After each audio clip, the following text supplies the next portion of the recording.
Muchas gracias, Joe, gracias por el pase. Buenas tardes, estimados amigos. Estamos en vivo y en directo en otra edición más de su programa El Verídico para el lunes 17 de abril del año 2023.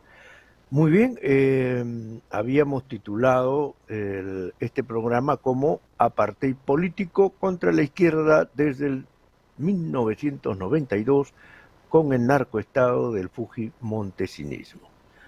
Y subtítulos: el sociólogo Romeo Grompone nos advirtió muchas veces sobre la consolidación y crecimiento de la derecha reaccionaria en el Perú en contra de la República, por culpa de la falta de ideas y proyectos de izquierda o el socialismo mundial.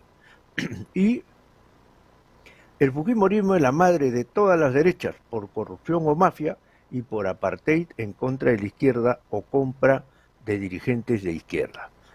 Entonces, continuando la línea de nuestros programas, estamos entrando a temas de fondo sobre el diagnóstico y algunas posibles soluciones que necesita nuestra república, ¿no?, en estos momentos, porque todo ha cambiado, ¿no? Los ejes del poder político han sido movidos de su sitio, ¿no?, para mal y en mala hora, ¿no?, y con malos personajes, de tal manera que estamos en un limbo en este momento, ¿no?, de cambio, ¿no?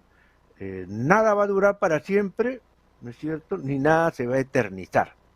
Aquí en el Perú menos, porque aquí somos expertos en cambiar las cosas, cambiar los nombres y el complejo adánico como siempre, ¿no? Cada quien se cree el fundador de Francisco Pizarro. Pero de lo que sí estamos seguros es que no tenemos personajes políticos que estén a la altura de la historia en este momento, ¿no? Entonces, lo más seguro para mí, en mi óptica, lo más seguro es el análisis científico-social, buscar la menor posibilidad de error, ¿no es cierto? Entonces, qué mejor que entrar al análisis científico-social de la política, de la sociología política, de las relaciones internacionales, de la ubicación del Perú, y con ello podemos echar linterna sobre la coyuntura presente, ¿no? Entonces, con respecto al título, nosotros en un programa anterior desarrollamos la idea de que el Perú sufre un apartheid sociológico, un apartheid cultural y un apartheid, por cierto, político, que se expresa sobre todo en la representación política y en el manejo de cosas públicas, ¿no? Eso lo desarrollamos en un programa anterior, pueden ustedes revisarlo en mi cuenta YouTube.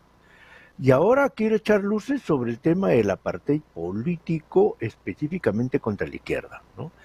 Porque sería ingenuo pensar que el golpe de Estado del 5 de abril de 1992 de los delincuentes Alberto Fujimori como presidente de la República y Vladimiro Montesinos como asesor iba a ser limpio, ¿no? Definitivamente dieron el golpe de Estado para montar un narcoestado en el Perú.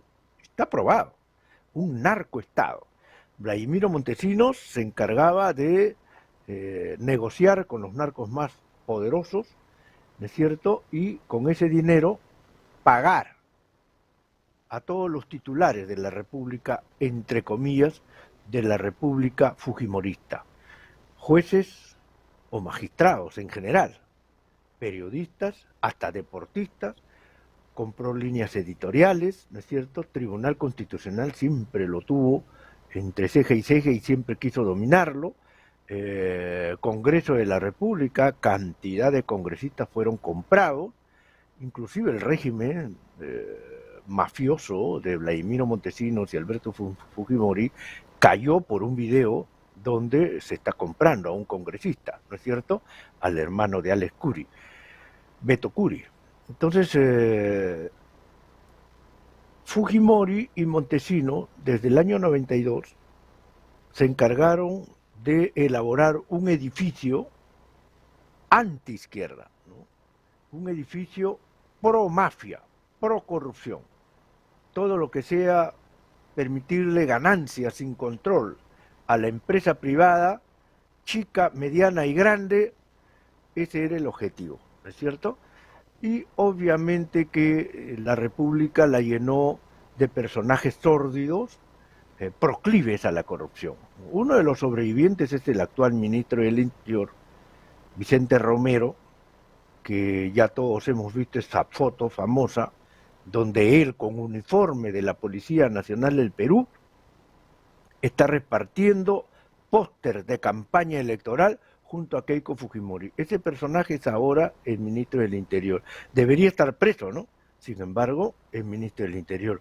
William Zapata debería estar preso, ¿no? Sin embargo, es el presidente del Congreso. Y así, muchos personajes miserables que se han reciclado porque no tuvimos la fibra, ni el músculo, ni la claridad, ¿no es cierto?, ni la decisión de voltear la tortilla del narcoestado fujimorista. Los partidos que llegaron después de Alberto Fujimori lo que hicieron fue un simple enjuague, nada más.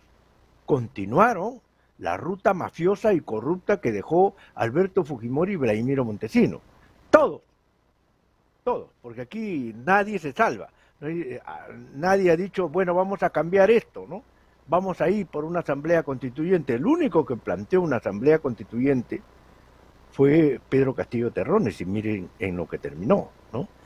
Entonces, el armazón, el edificio creado por Alberto Fujimori y Vladimiro Montesinos, profesamente, bajo juramento, era el no permitir que la izquierda gane ningún tipo de elecciones, ¿de cierto?, presidenciales.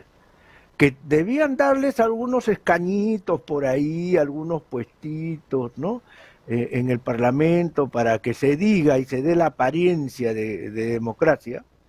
Es una dictadura parecida a la del PRI, pero en el fondo vivíamos en una y estamos sufriendo una dictadura fujimorista que ha armado todo, hace más de 30 años, desde el 1998 a la fecha, todo lo armó para que la izquierda nunca gane elecciones.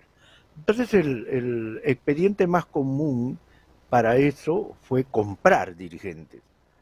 Yo recuerdo haber criticado mucho a Mario Guamán, que en paz descanse, cuando fue secretario general de la CGTP, creo que fue secretario general más de 20 años, y lo criticaba porque vendió la línea sindical de la CGTP. Y con él aparecieron los sindicatos de delincuentes, ¿no es cierto?, que formaban sindicatos solamente para cobrar cupos, ¿no?, ya desde ese tiempo, y a la fecha, ¿no? Inclusive la policía creó una división especializada en extorsiones en el sector construcción. No sabemos en qué está esa división, no sabemos si la han desactivado o no. Pero lo cierto es que Alberto Fujimori se encargó de eliminar a los líderes más prominentes de la izquierda, por ejemplo, el caso de Pedro Wilca, ¿no?, y otros dirigentes más perseguidos, los persiguió, los eliminó y descabezó a mucha izquierda, y otro sector fue domado por el dinero. La derrama magisterial, o sea, a Patria Roja, Fujimori siempre los tuvo bajo su ala, porque con la derrama magisterial el Partido Comunista Patria Roja se prendió de la teta de la derrama magisterial por décadas, y Fujimori dejaba que mamen la teta de la derrama magisterial, y ahí vivieron muchos sinvergüenzas, dique izquierdistas, pero prendidos de la teta de la derrama magisterial. Y Pedro Castillo, en ese aspecto, fue muy inteligente, en el sentido de dejar en evidencia que ese SUTEP es simplemente un grupo de mamones, ¿no es cierto?, de la derrama magisterial, un grupete de amiguetes del Partido Comunista Patria Roja, y que solamente eran izquierdistas mientras esté la derrama magisterial surtiendo leche en abundancia. Entonces, ¿recuerdan ustedes cuando Pedro Castillo quiso revertir el sistema mafioso y corrupto de la derrama magisterial? Inmediatamente los de SUTEP fueron corriendo a llorarle a los pies del fujimorismo, a los pies de la derecha, para que los defiendan, y la derecha fue corriendo a socorrer, a prestar auxilio a los corruptos dirigentes del SUTEP, ahí está Patria Roja, ¿no es cierto?, en mayoría. Entonces, en estos 30 y tantos años, Fujimori ha creado una armazón apta para evitar que un gobierno de izquierda llegue al poder y si llega al poder sea fácil desbancarlo. Y eso es lo que hemos visto con el caso de Pedro Castillo. No es una cuestión momentánea. Hay muchos creen que no, que Castillo salió porque, bueno, pues de un golpe, el proyecto tonto, ¿no? De que dio un golpe de Estado. Pues eso no fue golpe de Estado lo de Pedro Castillo, pues fue una broma de repente. Cualquier cosa menos un golpe de Estado. Porque los tontos nomás se dejan engañar por eso. Lo de Pedro Castillo fue fabricado 30 años atrás, en el año 92. Y para eso, Vladimiro Montesinos y Alberto Fujimori hicieron esta constitución viciosa, ¿es cierto?, esta constitución del año 93, para permitir la eyección, poder votar y sacar a cualquier presidente de la República que se oponga a los intereses del fujimorismo. ¿Qué es lo que ha pasado pues con PPK, lo que ha pasado con Vizcarra, qué es lo que ha pasado con Pedro Castillo, ¿no? No es una cuestión digamos, circunstancial, una cuestión de casualidad. Ha sido preparado y está preparado.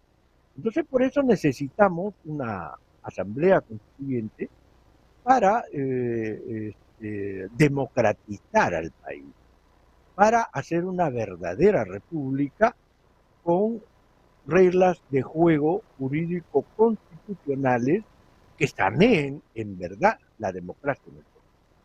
Porque no es posible que cada vez que se elija un presidente de la República, 4 mafiosos deciden a puerta cerrada tumbarse el presidente y mueven su prensa, mueven su poder judicial, mueven su ministerio público, mueven su tribunal constitucional, su defensoría del pueblo, su Contraloría General de la República y otras instituciones más, como lo hemos visto, y se traen abajo al presidente, ¿no? Entonces, me parece que esto la izquierda lo sabía bien. Y que acá hay un espectro de izquierda, no es una sola izquierda, son variantes de izquierda. Y están corrompidas. Es lo que dije en otro programa, me parece, dije bien claro que las izquierdas se han vuelto delincuenciales o mercachistas, ¿no? Ahí está el caso de los hermanos Cerrón, uno de ellos sentenciado y toda la familia procesada, son delincuenciales, y mercachifles, ahí tenemos estos izquierdistas de pacotilla que están metidos ahora en el Parlamento, prendidos de la teta estatal y que no quieren salir por nada del mundo. Guillermo Bermejo se ha vuelto mudo. El ratón le ha comido la lengüita a Guillermo Bermejo, ¿no? Antes era lenguaraz, ¿no es cierto? Hablaba y hablaba mientras estaba Castillo en el poder. Ahora está callado en 1000 idiomas y sigue callado, ¿no? Un Cabellido también sigue callado pagando los 2 autos nuevos que ha comprado. Y todos se han endeudado, como ha dicho la mafiosa de María Cordero Jontay, ¿no? Se ha endeudado por $300,000 en la campaña y pues con el Congreso tiene que pagarlo, ¿no? Y así como ella, más de 120 delincuentes están en este mismo trayecto. Entonces, la izquierda ha cometido una serie de errores por codicia y por ambición y por odio entre ellos mismos también, porque dentro de la propia izquierda hay odios eternos, ¿es cierto?, de toda la vida, siempre han vivido divididos. Entonces, la izquierda también tiene mucho de culpa, porque se ha dejado corromper, porque ha dejado de hacer trabajo político, y sobre todo, porque ya no tiene plan y no tiene ideología.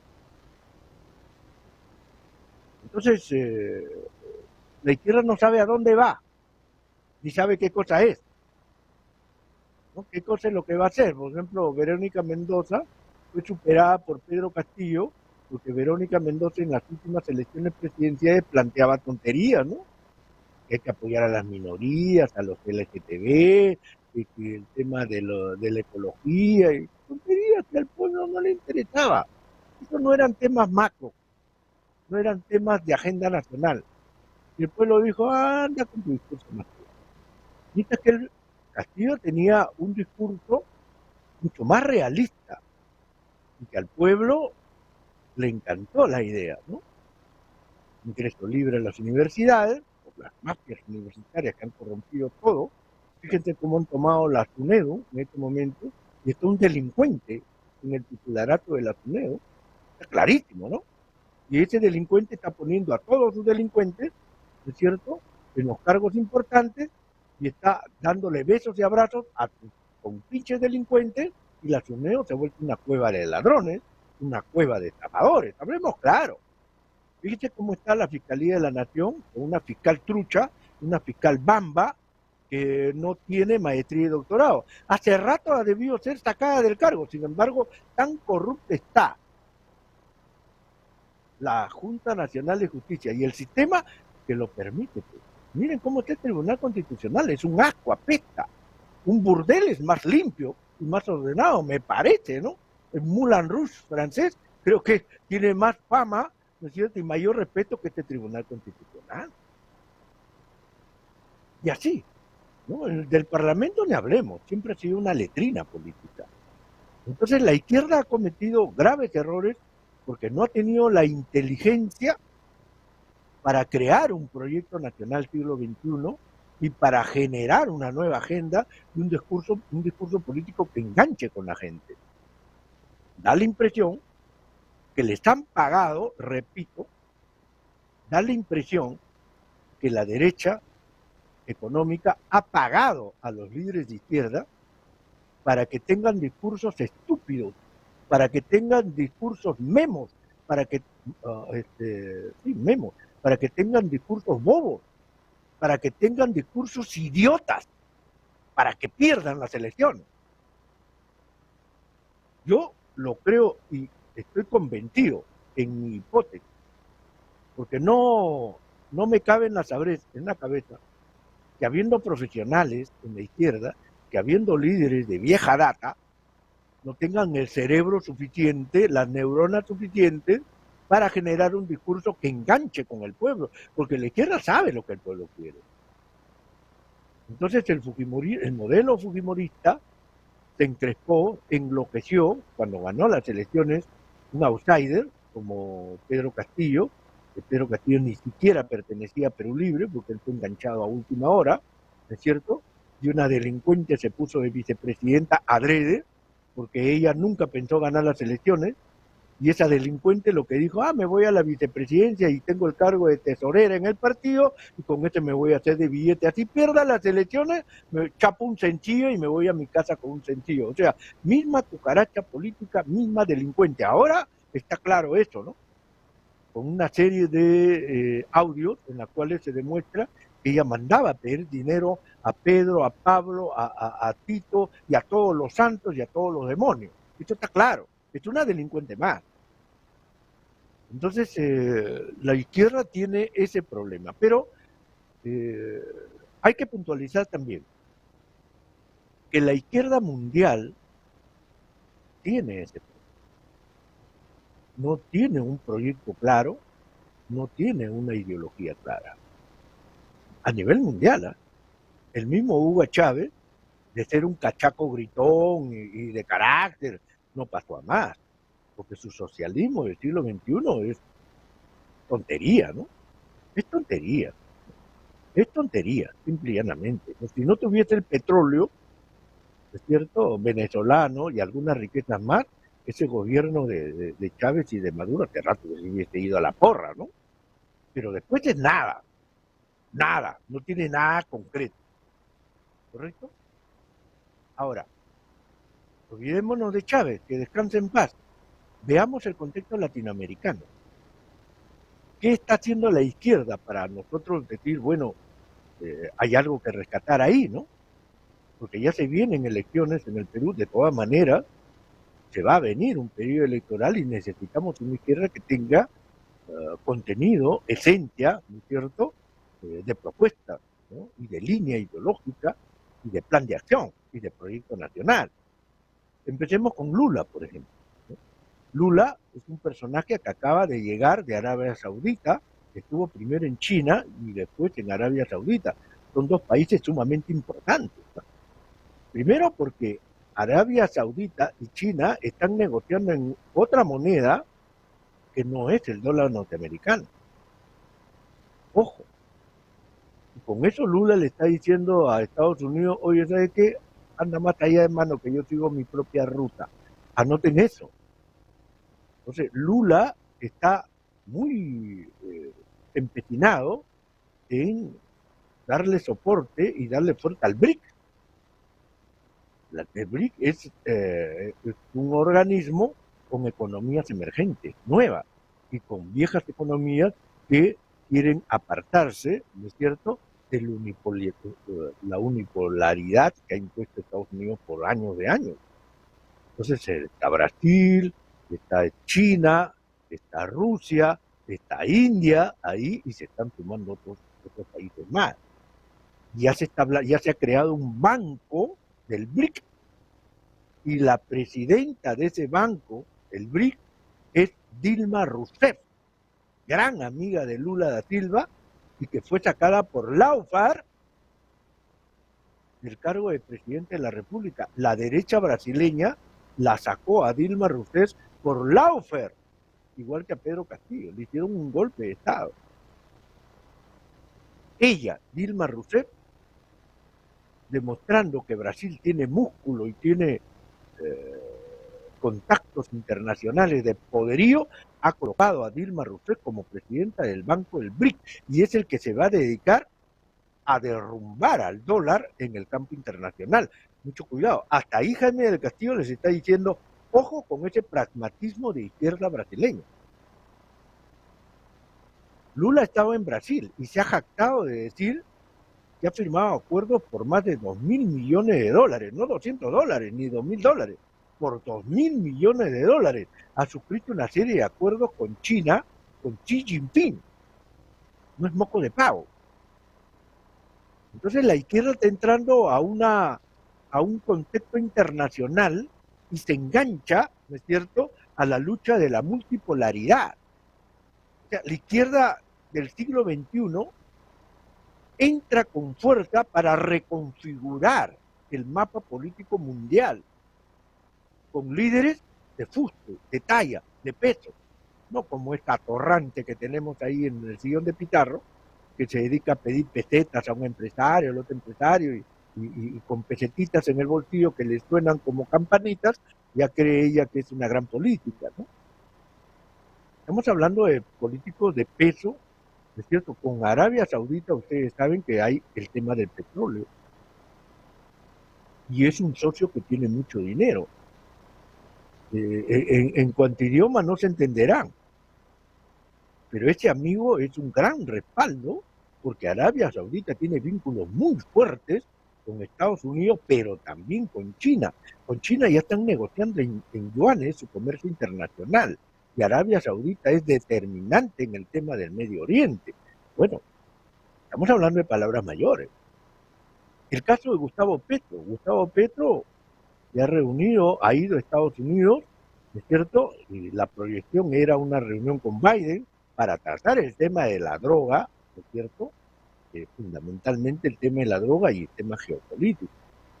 Entonces, Petro se ha convertido, lo dicen ustedes los medios, se ha convertido en una de las figuras mediáticas más importantes de la política mundial. No es moco de pavo. AMLO, por su lado, oiga usted, AMLO ha nacionalizado el litio, ¿escuchó, no? Nacionalizado el litio. Toda la producción de litio es para México. Y ha celebrado que su petróleo siga siendo empresa estatal, con una gran ceremonia pública, con más de 1 millón de asistentes. Y AMLO sigue en esta línea de izquierda de favorecer a las grandes mayorías. Acabo de ver un TikTok en la cual él dice, ¿no? ¿Qué clase de gobernantes hemos tenido, no? Zedillo fue asesor de ciertas empresas, ¿cierto? Pero previamente había sido presidente de la República, favoreció a esas empresas y ahora es asesor de empresas privadas a las cuales él favoreció cuando era gobernante. El caso de Fox, quiere entrar al negocio de la comercialización de la marihuana, o sea, mejor dicho, de las drogas, siendo presidente de México, y muchos más. se ha referido a muchos presidentes mexicanos que a través del PRI y otros fuera del PRI se han dedicado a la corrupción. Entonces AMLO levanta su figura como gran líder latinoamericano de izquierda y se une a Lula, se une a Petro como los grandes líderes de izquierda con un pragmatismo importante, aunque el señor AMLO está trabajando el tema de empresas estatales y la nacionalización, que no la está trabajando bien, o por lo menos con prioridad, ni Petro ni Lula, ni menos Boric. Boric se dedicó a, digamos, al maquillaje, ¿no es cierto? Un poco, un gobierno medio sibarita, ¿no es cierto? Dentro de lo que es la caviarada, para que se entienda claro. Y lo que ha logrado es, en este momento, la semana por 40 horas, la semana laboral de 40 horas, que le ha metido bombo y platillo. Y también ha modificado su política de seguridad. Pero ni Boric ni los izquierdistas chilenos han tocado con el pétalo de una rosa a los grandes grupos de poder económico en Chile. Lula tampoco está levantando el tema del pago de las utilidades a las grandes empresas, ¿no es cierto?,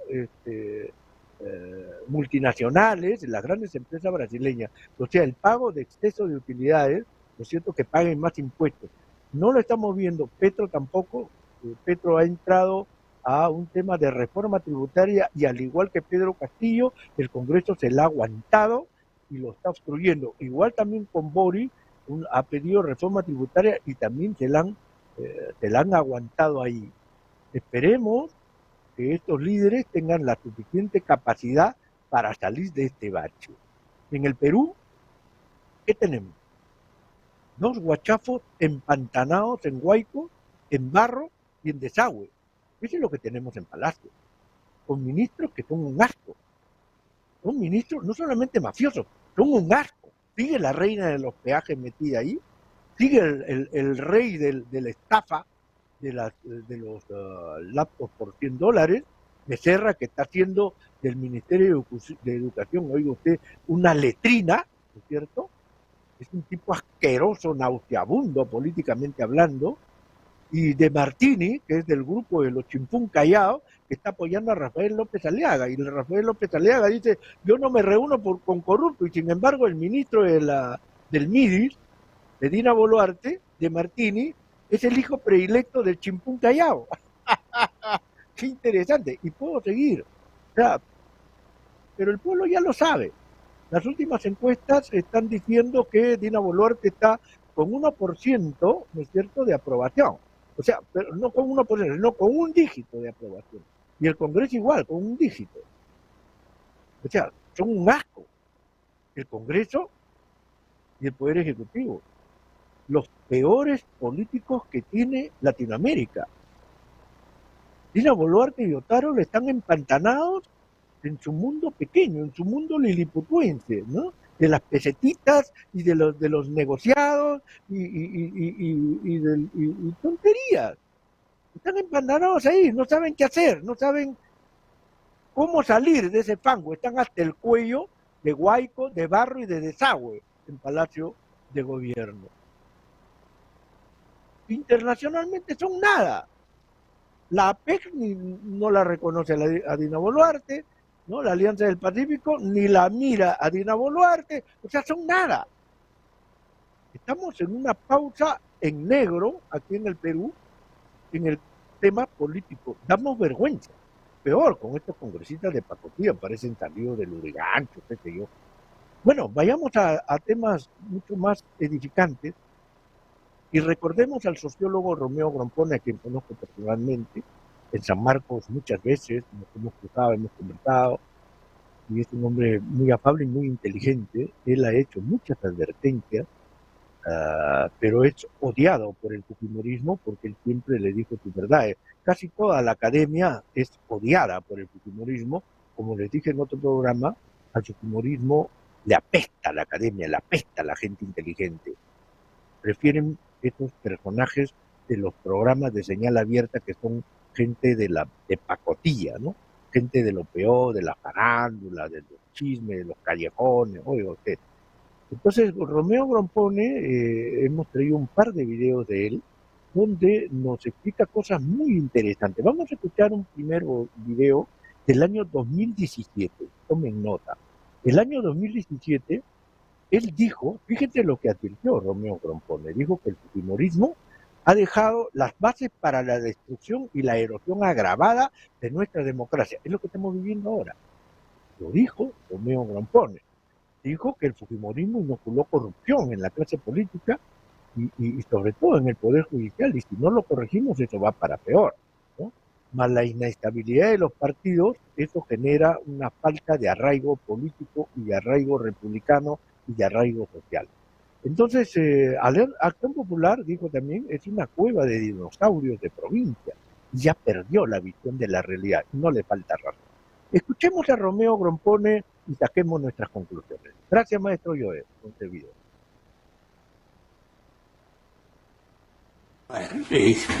Lo que es evidente es que en el caso del gobierno de Fujimori hubo un deliberado desmantelamiento del conjunto de instituciones. El Poder Judicial, el Congreso, claro, comenzó con un golpe de Estado. Y el sí, a partir del golpe de Estado, pero además penetrando a través del sistema corrupto, no solo digo, en todos esos organismos bajo personajes claves.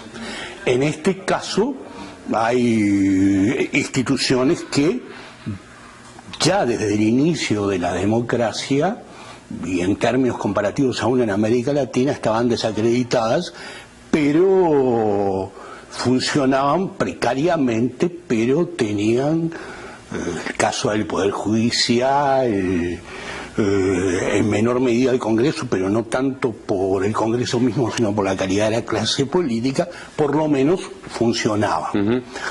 Lo que está ocurriendo ahora es que, digamos, que uno es un proceso de destrucción y otro es un proceso de erosión agravada, cuyo desenlace todavía no lo podemos adivinar, pero que en todo caso me parece que pone en peligro la estabilidad democrática y donde se necesita una tarea que yo no me haría diagnosticar en todas sus características para salvar la credibilidad de la democracia dentro de los propios políticos, pero también dentro de la población, y es un desafío muy grave. De alguna manera, el fujimorismo instaló ciertos sentidos comunes acerca de la inevitable corrupción de la clase política, de la inevitable corrupción del Poder Judicial. Y eso dejó una secuela que la transición democrática, al funcionar mal en sus instituciones, no pudo corregir. Si a eso le agregamos la precariedad de los partidos políticos, su falta de arraigo en la población, su falta de organización, sus conflictos, estamos en una situación en la que se tiene que hacer una serie de reformas en todos los ámbitos, pero me parece que es un proceso de larga duración, en la que ojalá que lleguemos al desenlace afortunado, pero por ahora estamos en años tormentosos, por decirlo así. Pero Acción Popular es un partido que me parece que tiene unas ciertas tradiciones de enraizamiento con un grupo, históricamente, con un grupo de notables locales, de provincia, una red que de alguna manera se ha perdido con las transformaciones del país. Y yo no sé cómo reconstruir, digo, es un problema de Acción Popular, pero debe ser muy difícil reconstruir una organización como Acción Popular, ¿verdad? Es interesante, ¿no? Fíjate, el 2017, Romeo Grompone, a quien he visto en muchas conferencias, porque es un hombre que conoce ciencia política, él viene de la Universidad del Uruguay, estudió en Brasil también, un centro de altos estudios científicos sociales, y aquí en el Perú es profesor en San Marcos, en la Universidad Ruiz de Montoya también, y forma parte del Instituto de Estudios Peruanos, era colega y muy amigo con Julio Kotler, a quien vimos en el programa anterior. O sea, estamos hablando del top de la sociología y la sociología política. Fíjate, este inteligente sociólogo, con claridad, el año 2017 ya avisoró la crisis que estamos viviendo ahora. Pues estamos viendo, dice, una destrucción y una erosión agravada de la estabilidad democrática. Él sabía que se iba a derrumbar nuestra institucionalidad democrática y que todo esto es creación de Alberto Fujimori, ¿no es cierto? Es lo que dice con claridad. Fujimori inoculó la corrupción y ese poder judicial lo corrompió y lo prostituyó hasta la náusea, y hasta la fecha tenemos ese mismo poder judicial porque no ha sufrido ninguna reforma. Ahora, por ejemplo, es bien conocido que la digitalización, esa es mentira. Yo como abogado litigante les digo, ¿no? Los procesos judiciales demoran igual como el siglo XIX. Tan es así, mis colegas no me dejarán mentir. Cuando yo entré a practicar a un estudio jurídico en el año 1982, todavía tecleábamos en papel sello secto y todavía habían los secretarios de juzgado privados.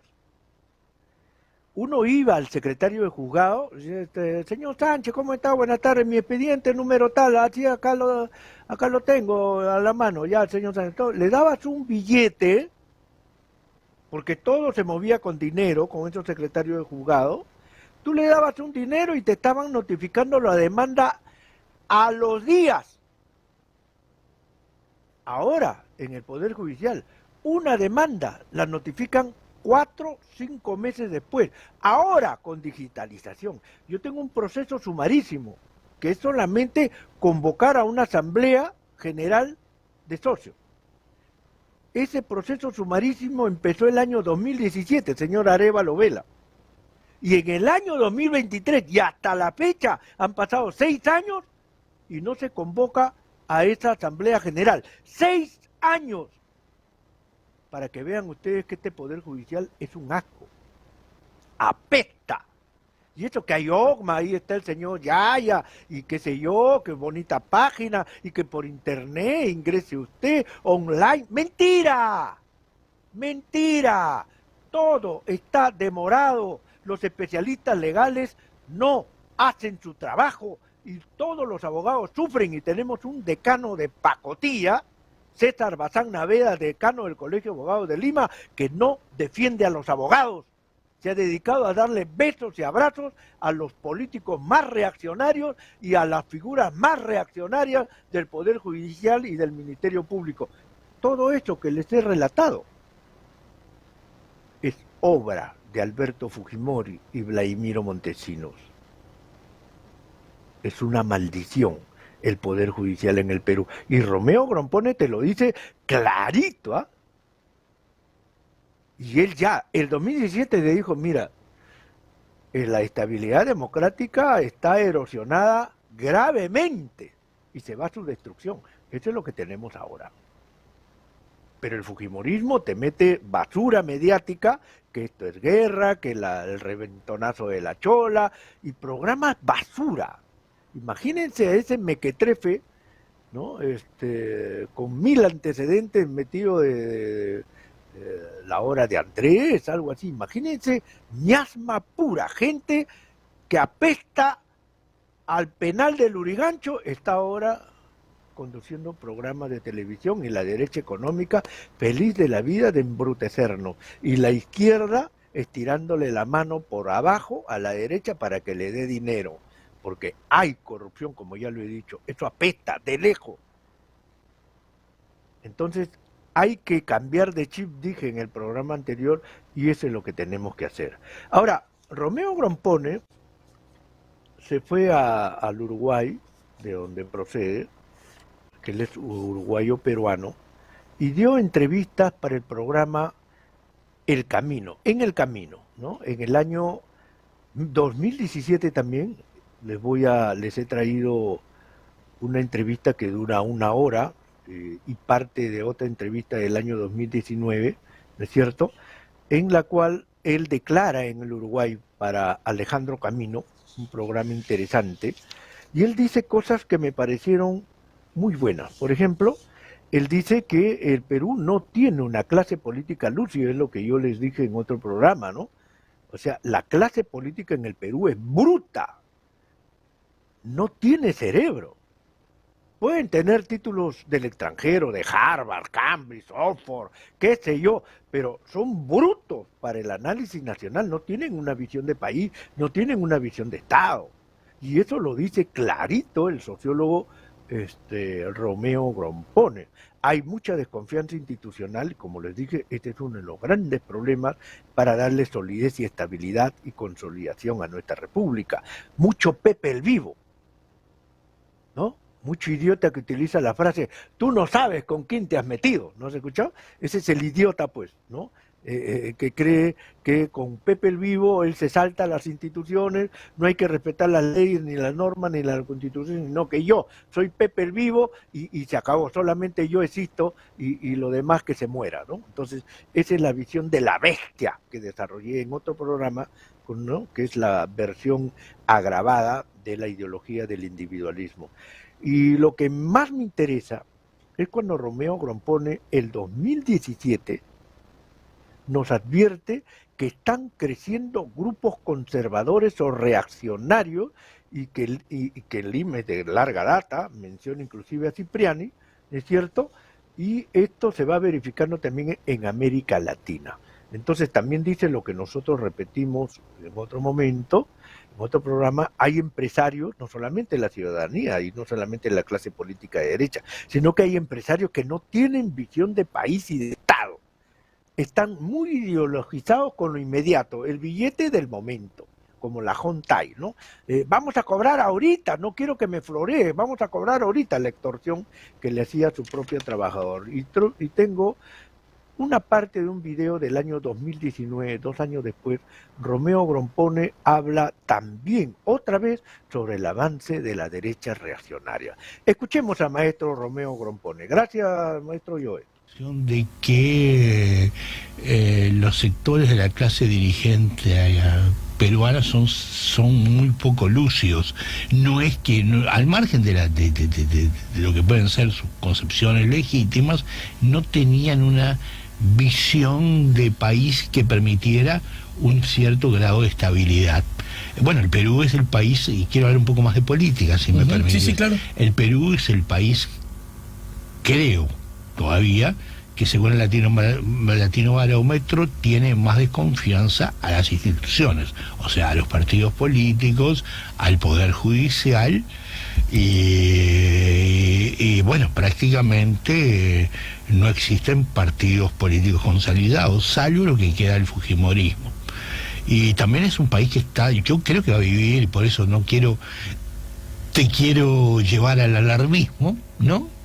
Es un país que en estos momentos puede tener un desenlace en 1 o 2 años, si no cambian las cosas, con interrupciones e irregularidades constitucionales, sino que están creciendo grupos conservadores en el sentido de la supuesta defensa de los valores tradicionales. Conservadores en lo moral, digamos. Conservadores en lo moral, profundamente religiosos, opuestos a los movimientos feministas, a los movimientos LGBT. Es que lo alcance bien la reacción, no te entiendo del todo. O sea, está creciendo y está... Porque vos decís que avanza el paradigma conservador. Mi pregunta, quizás basada en ignorancia, es: ¿y cuándo no estuvo en el Perú instalado el pensamiento conservador? No. ¿Cuándo fue el liberal progresista de derechos? No. Pero una cosa es que esté en la conciencia de las personas y otra cosa que se constituya en una expresión política. Ajá. Son dos cosas diferentes. Estaríamos entonces ya con expresión política. Hay marchas por la vida, hay marchas en defensa de la familia, el cardenal de Opus Dei es profundamente conservador, y a su vez, como en América Latina también están creciendo las sectas evangélicas, que son extremadamente conservadoras y extremadamente intolerantes. Ahora, ese crecimiento, ¿en qué medida, digamos, salpica, se mete, se introduce en el sistema político? Se introduce en el sistema político en parte a través del fujimorismo, en parte porque lo acoge el fujimorismo, en parte porque también es un caballo de Troya del fujimorismo. Entonces, si yo pienso, primero, pienso que va a haber una inestabilidad por las oposiciones arbitrarias. Bueno, también hay casos, como en todos los países, de corrupción, ¿no? Pero hay una oposición obstinada del fujimorismo, y a su vez hay una creciente incidencia, no en todo el fujimorismo, de un movimiento conservador. Y yo pienso que puede haber, y en un país además que quizás el único grupo que tiene algo de organicidad de fuerza popular, pero es un país sin partidos políticos. Existe una tradición que no es solo uruguaya, sino latinoamericana, de presidencialismo, una cosa media ambigua, porque son presidencialismos fuertes, pero con gran capacidad de interpelación y censura por el Parlamento. Por un lado, le dan mucho poder a los presidentes, y por otro lado, desconfían de los presidentes. Somos como medio esquizofrénicos, por decirlo así, en nuestro sistema político, ¿verdad? Hoy hay tres o cuatro grandes grupos económicos que son los que manejan la agenda, yo diría que con contactos directos. Y además es una clase empresarial muy conservadora, muy atenida a reglas de economía de mercado, pero no es ese el problema, sino que no tienen tienen visiones políticas demasiado inmediatistas, y no tienen, me parece, una visión de país que vaya hasta por su propia conveniencia. ¿Quiénes decís? ¿Quiénes? Los empresarios.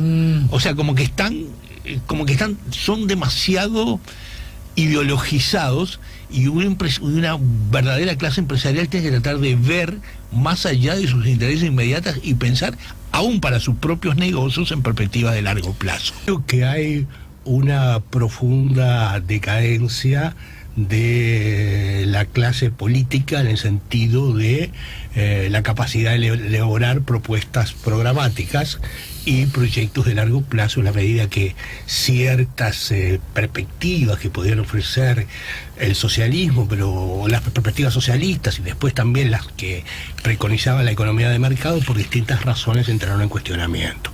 Eso también está pasando en Europa. Sí. Y creo que eso ha producido y además la sociedad no es la sociedad que estamos acostumbrados a pensar hace 25, 30 años, en grupos relativamente organizados, empresarios, trabajadores, pequeños comerciantes, empleados, que te permitía de alguna manera tener una visión más estable y previsible de la sociedad. Claro. Por un lado hay una decadencia de la clase política, por otro lado las sociedades son mucho más complejas, y a los políticos les es mucho más difícil llegar.